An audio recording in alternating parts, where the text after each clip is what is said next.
Hello mga idol! Pasensya na kung matagal-tagal di naka-upload, nagbakasyon kasi ako para bumoto. Medyo busy dito sa probinsya at puro family bonding muna kami pero nagawan ko naman paraan para makagawa kahit papano. Shoutout muna tayo mga lods. Shoutout kay Wayne Mondreno.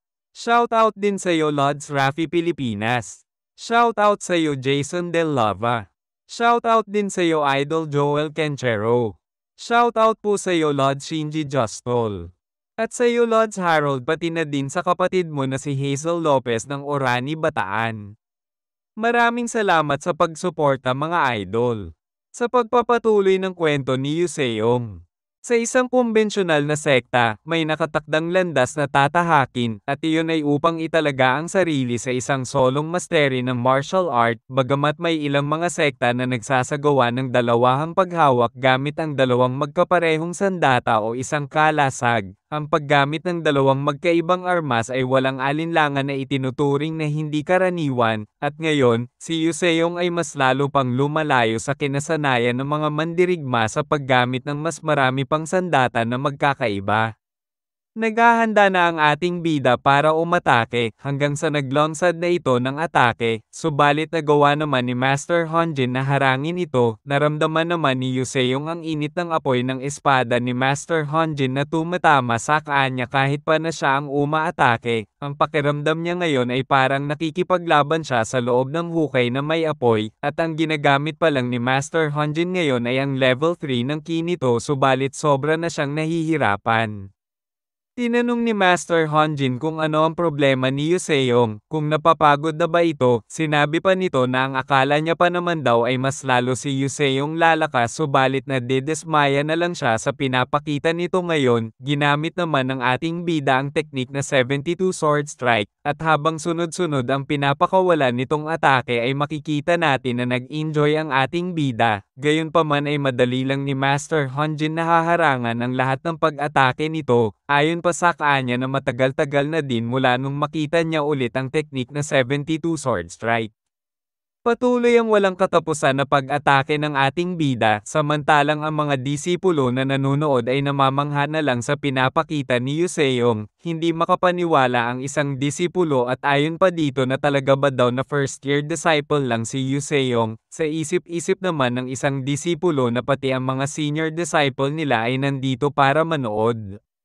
Naiinis naman si Chorang yung sa mga pinagsasabi ng mga ibang disipulo. Napagtanto niya din na ang halos lahat ng disipulo ay nandirito ngayon dahil sa ginawang malakas na teknik ni Master Bongnam, kaya nakuha ang atensyon ng lahat sa buong institute. Habang pinagmamasdan ni Chorang si Master Honjin ay sa isip-isip nito na bagamat hindi na ganoon kasikat si Master Honjin ngayon ay tinagurian pa din ito na pinakamahusay na prodigy ng Mount Wasek. Kaya ang mga tao ay sobrang napapahanga kay Yuseong sa pinapakita nito laban sa isang malakas na mandirigma. Sinabi ng isang senior disciple na mukhang hindi naman daw siniseryoso ni Master Honjin ang laban sapagkat hindi naman daw nito binubunot ang espada niya. Ayon naman sa isa na tama ito sapagkat kung sakali na seryosohin daw ni Master Honjin ang laban ay isang pag-atake pa lang nito ay sigurado na tapos na ang laban. Naririnig naman ni Chorang ang mga pinagsasabi ng ibang senior disciple. Sa isip-isip nito na hindi niya alam kung hindi ba talaga ni Master Honjin siniseryoso ang laban, subalit alam niya na hindi basta-basta matatalo si Yuseong ng isang pag-atake lamang, at nang dahil sa si Master Honjin ay nasa loob lamang ng isang maliit na bilog, wala na itong choice kundi ang iwasan ng patusok na pag-atake ni Yuseong. Kaya iyon ang rason kung bakit ginamit na nito ang Engulfing Flame Sword style niya ngayon. Pinipigilan niya ang anumang pag-atake ng patusok gamit ang apoy ng kanyang teknik na maaaring magdulot ng panloob na pinsala sa ki. Makikita natin na nahihirapan na ang ating bida. Sa isip-isip nito na hindi niya man lang magagawang magalusan man LNG si Master Honjin bago matapos ang oras sa ganitong sitwasyon na meron siya. Kailangan niya sumugal kahit pa delikado para lamang maisagawa niya ang pinaplano nito. Patuloy na umatake si Yuseong gamit ang 72 strike at patuloy din itong sinasagang ni Master Honjin. Pinagpapawisan si Jong Myung habang sinasabi na ang 72 strike ay ang isa sa basic technique ng Mount Hua. subalit hindi siya makapaniwala na ganito ito kahanga-hanga tignan. Ayon naman kay Chorang na ang 72 Sword Strike ay orihinal na dinisenyo para paghusayin ang bilis sa Mount Hua. Sa ngayon ay ang lahat ng pag-atake ni Yu Seong ay nakafocus lamang sa bilis nito, habang si Master Honjin naman ay gumaganti ng kaparehas na teknik na engulfed in flames. At kapag pinagsama ang bilis at ang apoy ay nagpapakita ito ng kahanga-hangang tanawin. Sa ngayon ay naintindihan na ni Jong Myung ito, kaya sinabihan niya ulit si Chorang na kung pwede ba daw nito ipaliwanag, na kung bakit nilagay ni Yu Seong ang mga sandata na kinuha nito sa sahig. Napatingin na lang si Chorang kay Jong Myung, subalit sinabi nito na hindi niya din alam kung ano ang rason, at ang lahat naman daw ng pinaggagawa ni Yu Seong ay walang katuturan. Umabante si Master Honjin at ginamit nito ang 36 stance of the 72 Sword Strike, at makikita natin na mas lalo pang lumakas ang apoy na lumalabas sa espada nito, at sa lakas ng apoy ay hindi na lang ni Yu Seong nakakayanan ang init nito. Nagulat at napansin ng ating bida na umabante si Master Honjin para maglunsad ng atake, at ginamit ni Master Honjin ang teknik na lipang Tiger Strike, kung saan makikita natin na papalapit na sa mukha ni Yu Seong ang pag-atake na ito. Sa isip-isip ni Yu Seong ay kung kailangan niya ba gamitin ang nimble steps, subalit nakapagdesisyon siya na wag na lang, kaya bahagya nitong iniwasan ng paparating na atake sapagkat alam niya na ang lipang Tiger Strike ay mabilis na tulak na nagpuntirya sa isang punto, at ang kailangan niya lang ay umiwas sa ibang direksyon. Nagulat si Master Honjin sa ginawang pag-iwas ng ating bida. Sa isip-isip nito na nagawang iwasan ni Yu Seong ang inaakala niyang perpektong atake na iyon, napagtanto niya rin na si Yu Seong ay mas naiintindihan ng 72 Sword Strike kaysa sa kanya. Gayunpaman ay mas marami pa siyang ibang pamamaraan bukod sa 70 Sword Strike, kaya naghanda si Master Honjin ng panibagong atake, kaya makikita natin ang mas pinalakas pa nito ang apoy sa espada niya. Napansin naman ito ng ating bida at napagtanto niyang papalapit na sa mukha niya ang malakas na apoy na nakapalibot sa espada ni Master Honjin.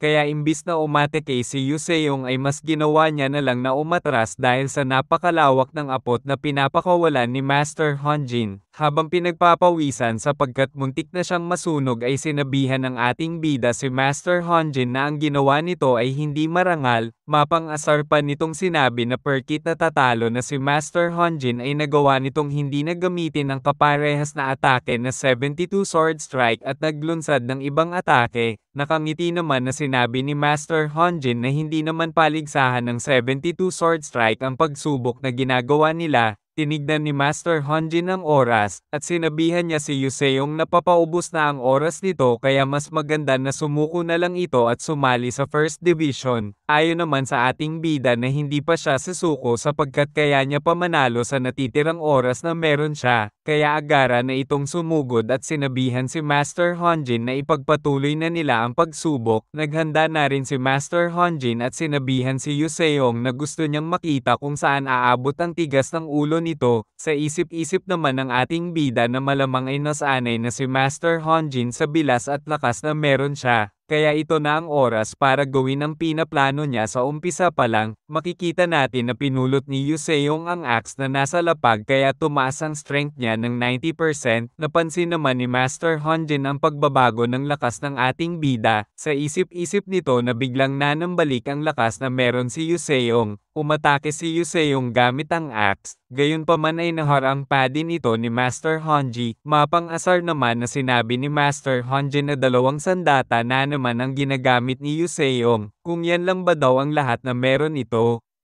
Nakangiti na sinabi ni Yu Seong na yun lang ang meron siya at kung may problema ba daw doon. Ayon naman kay Master Honjin na mukhang sa tingin niya na hindi na makakasali si Yu Seong sa 8th Division na ginugusto nito. Sinabi naman ni Yu Seong na ang ginagamit niya pa lang naman daw kanina pa ay ang axe. Nagtaka naman si Master Honjin sa mga katagang sinabi ni Yu Seong, hanggang sa biglang nawala si Yu Seong sa harap ni Master Honjin dahil sa bilis ng galaw nito at ang naiwan na lang ay ang espada nito. Sabay pinulot ni Yu Seong ang staff sa sahig, at sa ngayon ay level 3 na ang staff mastery na meron siya. madadagdagan na din ng 10% ang critical strike nito. Napansin naman ni Master Honjin kung nasaan si Yu Seong, kaya nagawa niyang harangin ang pag-atake ni Yu Seong sa likod. Sa isip-isip ni Master Honjin na mas bumagal na ang pag-atake ni Yu Seong, nagtataka din siya kung bakit gumagamit ito ng staff sa laban kung hindi naman ito ang pangunahing sandata nito. Makikita natin na maglulunsad na ang ating bida ng isang malakas na pag-atake gamit ang staff, subalit nagawa pa rin ito iwasan ni Master Honjin sapagkat mas mabagal na ngayon ang pag-atake ni Yu Seong kaysa nung una. Sa isip-isip pa niya na kung ang plano ba daw ni Yu Seong ay ang itulak siya palabas ng bilog gamit ang mas mahabang sandata. Makikita natin na konti na lang ang oras na natitira sa ating bida para magtagumpay sa pagsubok. Nagpatuloy din si Yu Seong sa pag-atake ng walang tigil, at sa dami ng atake na binibitiwan nito ay nagagawa naman ni Master Honjin na pigilan ang lahat ng pag-atake. Subalit biglang may isang atake na sobrang lakas na tumama sa espada ni Master Honjin na kinatulak nito. Kaya nabahala bigla si Master Honjin kung ano ang nangyayari, dahil ang pag-atake pala na yon ay nagbigay ng 200% critical hit, sabay tinapon ni Yu Seong ang staff at axe, at pinulot niya ang dalawang espada sa sahig, at agaran itong naglunsad ng atake habang hindi pa handa si Master Honjin dahil sa critical hit na nabigay niya dito. Gayunpaman ay nagawa pa rin nito maarang ang atake ni Yu Seong.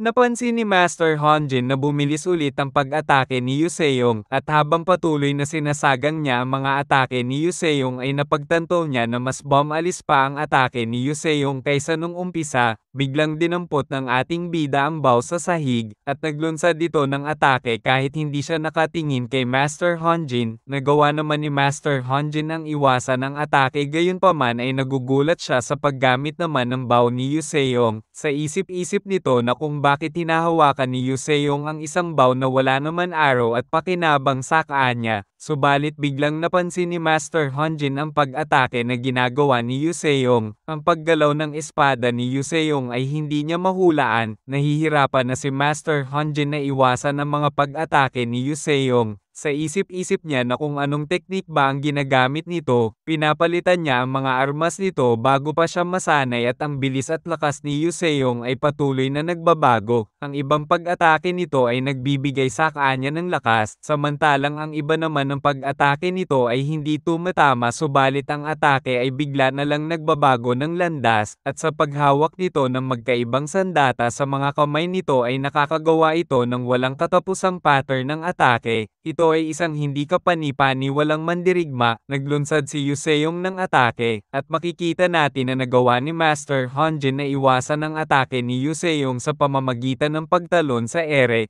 Konti na lang ang oras na natitira sa ating bida, hindi makapaniwala si Master Honjin sa kakayahan na meron si Yu Seong. Samantalang makikita natin ang sobrang pagod ni Yu Seong. Tumatawa ang ating bida habang sinasabihan si Master Honjin na nagawa niyang manalo. Nagtataka na tinanong ni Master Honjin si Yu Seong na kung ano ba ang pinagsasabi nito. Subalit nang tinignan niya ang inaapakan niya ay nagulat siya, kahit na si Meriem Highlord at ang ibang opisyales ay hindi makapaniwala. Pati na rin sila Soso at ang mga disipulo ay nagulat sa nakita nila. Napapangiti na lang si Giho at Bongde Ala para kay Yu Seong. Subalit si Chorang naman ay mas lalong nagagalit habang tinitignan si Yu Seong at Master Honjin. Konting-konti na lang ang natitirang oras ni Yu Seong. Habang sobrang pagod at may mga pinsala na natamo ay masaya na sinabi ni Yu Seong na kailangan na siyang payagan ni Master Honjin na sumali sa 8th Division ngayon. Makikita natin na tuluyan ng nakalabas si Master Honjin sa bilog hudyat na nagtagumpay ang ating bida sa pagsubok na binigay sa kanya. Lumabas na ang notification na matagumpay ni Yu Seong natapos ang mission. Makakatanggap siya ng reward na Instantaneous Martial Art Technique, 1000 Army Swing. Sa Heaven's End Archery Range nang maisip niyang gumamit ng maraming sandata, at dahil sa sobrang ingay ng nilalabas na tunog ng phantom bow niya ay mas minabuti nito na wag na lang muna gamitin ito, at umpisahan ng mag-practice ng training bow na nahanap niya sa archery range. Tulad ng ibang sandata, may stat bonus din yung bow depende sa proficiency nito. Sa umpisa ay hindi talaga maintindihan ni Yu Seong kung paano gumagana ang stats na ito, kaya nagpatuloy na lang siya sa pag-practice ng bow hanggang sa umabot na ito sa level 2. Gayunpaman ay hindi niya pero naiintindihan kung paano gumagana ang accuracy, subalit nang may pagkakataon na nagkamali siya ng tira na malayo sa target ay, ang arrow na sana ay papunta sa ibang direksyon ay biglang bumaluktot papunta sa target at tumama ito. Doon niya naintindihan kung paano gumagana ang stats na accuracy, at kapag napataas na niya ang level ng proficiency nito at ginamit ito habang ang espada ang gagamitin niya, ay magagawa na niya rin ang umatake ng hindi mahuhulaan tulad ng kay Pyongwide noon nung nakuha nito ang Jade of Disorder sa dati niyang buhay, na ang ibig sabihin nito ay kahit na hindi siya gumamit ng kahit anong key o kaya Jade of Disorder ay magagawa niyang makapaglunsad ng ganoon atake hawak lamang ang bow at espada sa magkabilaan na kamay dahil sa ang bow ay nagpapataas ng kanyang accuracy kapag hawak ito. Sigurado din siya na gumagana din ito sa lahat ng sandata. Ang siyam na mahahabang sandata at siyam na maiikling sandata ay lahat ay may kakaibang dagdag sa stats niya kapag hawak niya ito, at kapag nagawa niyang gamitin ang lahat ng ito, ay makakagawa siya ng iba't ibang pattern ng pakikipaglaban batay sa iba't ibang bonus effect na mabibigay ng mga sandata na ito. Subalit nung araw ng interview ay ang tanging bihasa pa lang siya ay sa paggamit ng espada at axe, pati na rin sa staff at bow kaya kailangan niya pa magsumikap ng husto sa hinaharap, at ang ibang sandata ay hindi niya pa nasusubukan gamitin kaya walang pakinabang pa ito sa kanya, na nangangahulugan na kailangan niyang gamitin ang iba pang kadahilanan na maaaring gumawa ng pagkakaiba sa uri ng sandata, at ang loika na iyon ay nalalapat sa lahat ng iba't ibang mga sandata. Ang pag-uuri at pagiging epektibo ng mga sandata na ito ay lumilikha ng isang buong iba't ibang mga estilo ng pakikipaglaban. Kaya nagdesisyon siyang tawagin itong The Infinite Cycling Strikes, kahit si Master Honjin ay hindi mahuhulaan ng isang pagsalakay ng patuloy na pagbabago ng mga pag-atake, hindi niya man ito magawang masaktan, subalit kaya niya itong matulak dahil sa pag-atake na ito. Hindi makapaniwala si Master Honjin sa kakayahan na meron si Yuseong, kahit na si Merem Highlord ay pinagpapawisan sa ganda ng pinakita ni Yuseong, samantalang si Master Bongnam ay seryosong pinagmamasdan lang si Yuseong, habang nakatingin si Master Honjin sa hitsura ni Yuseong ngayon ay sa isip-isip nito na kung masyado ba ni Yuseong kinamumuhian ng sobra ang First Division o masyado lang talaga itong desperado na makasali sa 8th Division. Naiintindihan niya na gusto nito manalo subalit dapat ay alam nito na ang limitasyon ng sarili niyang katawan. Makikita natin na napatigil na ang ating bida sa paggalaw hanggang sa tuluyan na itong bumabagsak at nagawa naman na saluhin ito ni Master Honjin. Nag-aalala si Master Honjin at nasa isip nito na nagtamo si Yuseong ng malalang pinsala sa panloob na katawan. Masyado itong delikado kapag hindi nila makontrol ang pagtaas ng temperatura ng katawan nito. Kaya agara na tinignan ni Master Honjin ang mga opisyales, at sinigawan niya ito habang sinasabihan na kung ano pa ang hinihintay ng mga ito sapagkat kailangan ng dalhin si Yuseong sa gusali ng pagamutan. Sinabihan naman ni Merem Highlord si Master Honjin na imbis na sa gusali ng pagamutan si Yuseong dalhin na lang ito sa Grand Medical Temple sa main hall. Ang Grand Medical Temple ay ang lugar kung saan ang Merem Highlord lamang ang dinadala doon para gamutin. Sa isip-isip ni Master Honjin na kung bakit gusto ni Merem Highlord dalhin doon si Yuseong, hindi na lang makapaniwala si Master Honjin sapagkat wala pang iba na dinadala doon para gamutin bukod sa mga naging Merem Highlord, kahit ang lahat ng tao ay hindi makapaniwala na dadalhin doon si Yuseong. Makikita natin na tuluyan ng binuhat si Yuseong ng mga opisyales. Ang mga ito ay nag-aalala sapagkat hindi din sila makapaniwala na magdadala sila ng isang bagong disipulo sa sagradong lugar na para lamang sa mga Merem Highlord. Kinausap ni Master Bongnam si Merem Highlord gamit ang telepathy. Ayon sa kanya na tama ang sinabi niya kay Merem Highlord na si Yuseong ay karapat-dapat bigyan ng pansin. Ayon naman kay Merem Highlord na mali si Master Bongnam ng tingin patungkol kay Yuseong. Seryosong tinanong ni Master Bongnam kung ano ang ibig sabihin nito. Ayon naman kay Merem Highlord na hindi isang ignorante si Yuseong, isa siyang walang ingat na mandirigma. Sinabi naman ni Master Bongnam na kung ano naman ang pagkakaiba ng dalawa. Ayon naman kay Merem Highlord na si Yuseong ay hindi kumikilos dahil sa kamangmangan, gustong-gusto lang nito tahakin ang landas na hindi niya pa alam kahit na ang iba ay di sumang-ayon. Si Yuseong ay ang tao na malugod na itutulak ang sarili sa limitasyon kung alam nito na ang landas na tinatahak niya ay tama.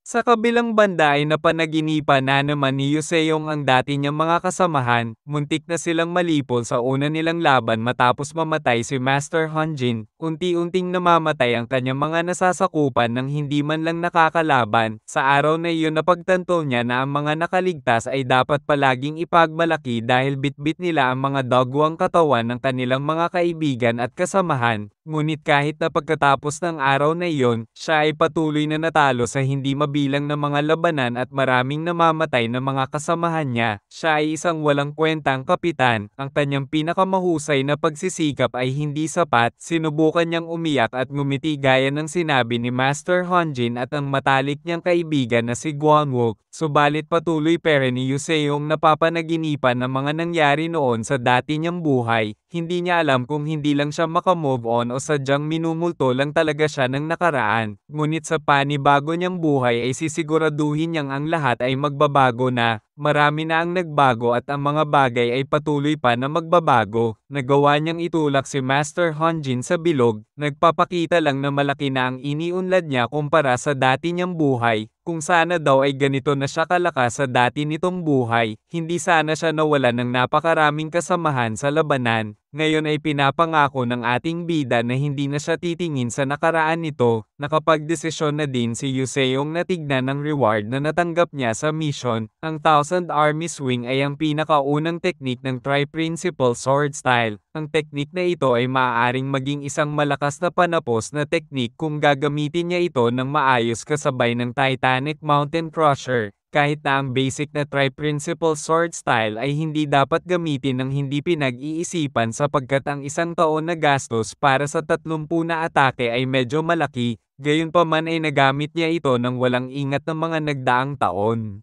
Subalit napagtanto niya na kailangan niya pa rin gamitin ang mga teknik na ito para mapataas ang mga level ng proficiency nito. Habang nag-iisip ng malalim ay biglang may nagsalita at sinabi nito na gising na pala ang ating bida. Ang tao na pala ito ay ang Merem High Lord. Habang bumabangon ay tinanong ni Yuseong kung nasaan sila na lugar. Ayon naman kay Merem High Lord na nasa Grand Medical Temple sila ngayon, hindi makapaniwala si Yuseong na nasa Grand Medical Temple siya. Tinanong niya si Merem High Lord kung paano siya napunta dito. Tumatawa naman na sinabi ni Merem High Lord na dahil sa nasaktan ng malubha si Yuseong ay dinala niya ito dito para magamot. Nagpasalamat naman ang ating bida kay Merem High Lord. Tinitignan ni Yuseong si Merem High Lord. Ayon naman kay Merem High Lord na kung bakit siya tinititigan ni Yuseong, sinabi naman ng ating bida na namamangha lang siya kay Merem High Lord. Tinanong ni Merem High Lord kung saan ito namamangha. Ayon naman kay Yuseong na karaniwan, ang isang mandirigma ay hindi kailanman nagkakaroon ng pagkakataon na makilala ang Merem High Lord sa buong buhay nila. Ngunit siya ay 3 beses na itong nakilala. Sa isip-isip pa nito ay ang mga pangyayari kay Heavenly Oracle sa kanyang interview ay lalong nagpagulat sa kanya. Habang patuloy na nakatingin kay Merem High Lord ay sa isip-isip pa niya na ang taong ito ang siyang nagwakas sa maraming tiwaling organisasyon habang nananatiling walang kinikilingan kahit pa sa 9 sects at 5 noble houses. Gayunpaman, ang 9 sect at ang 5 noble houses ay palaging may ilang mga tao sa administrasyon sa kanilang panig, kahit sa dati niyang buhay at pati na rin ngayon sa panibago niyang buhay na meron siya. Sinabi ni Merem High Lord na para bang sinabi ni Yuseong na ang titulo ng isang Merem High Lord ay napakataas. Ayon naman kay Yuseong na mataas talaga ang titulo na ito sapagkat si Merem High Lord ang nag-iisang leader ng legal na Paksien. Biglang lumapit si Merem High Lord at sinabi nito na nung nakaraang 4 na araw ay iba naman ang sinabi nito patungkol sa kanya sa interview. Nagtaka naman si Yuseong kung bakit nakaraang 4 na araw na. Kung ang ibig sabihin ba daw ay natulog lang siya ng 4 na araw, habang umiinom ay tinanong niya si Merem High Lord kung may mga nasabi ba daw siya na di kaaya-aya noong interview. Biglang napaluwa si Yuseong ng tubig na iniinom nito nang sinabi ni Merem High Lord na ang sinabi ni Yuseong ay ang kasalukuyan na Merem High Lord ay isang tawoli. Kaya dapat ay dukitin ang mga mata nito. Nagpapaliwanag naman ang ating bida habang sinasabi na magkaiba ang mga nasabi niya noon base sa naaalala niya. Tumatawa naman si Miriam Hylord habang sinasabihan si Yuseong na nagjo-joke lang siya, mukhang malaki daw ang naitulong ng pagbibiro niya para ma-refresh ang mga alaala ni Yuseong.